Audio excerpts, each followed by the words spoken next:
ఎంపీటీసీలు జెడ్పీటీసీల 5 ఏళ్ల పంతనం ఎట్లుంటుందో కానీ ఎమ్మెల్సీ ఎలక్షన్లు వస్తే మాత్రం మస్తు ఇలువబ్బా.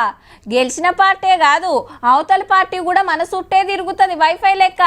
క్యాంపులకు దొలకబోతారు, కోరిన పని చేస్తారు, అడిగిన పైకం ఇస్తారు. ఇప్పుడు పాలమూరులో గట్లనే నడిచింది.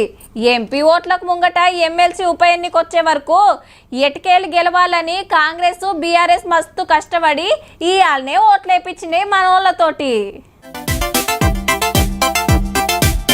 రైట్, గోవా బెంగళూరు క్యాంపులకెళ్లి సీదా పోలింగ్ సెంటర్ల కాడికే తోలుకొచ్చిన రోటర్ దేవుళ్లను ఎవ్వరు ఎటు జంపు కాకుండా పెద్ద లీడర్లు దగ్గరుండి లోపలికి పంపిండ్రు.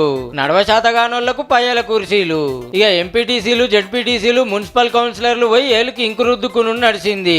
అట్లనే పాత పాలమూరు జిల్లా ఎమ్మెల్యేలు ఎంపీలు మంత్రులు కూడా వచ్చిండ్రు. సీఎం రేవంత్ రెడ్డి సార్ కూడా కొడంగల్లో ఓటేసిండు ఎమ్మెల్సీ ఎలక్షన్ కోసం. మొత్తం 1439 మంది ఓటర్లుంటే ఇద్దరు డుమ్మా కొట్టిండ్రు. లోకల్ బాడీ ఎమ్మెల్సీ సీటు కోసం కాంగ్రెస్ టికెట్ మీద జీవన్ రెడ్డి సార్ పోటీ చేస్తే బీఆర్ఎస్ కెళ్లి నవీన్ కుమార్ సార్ నిలబడ్డారు.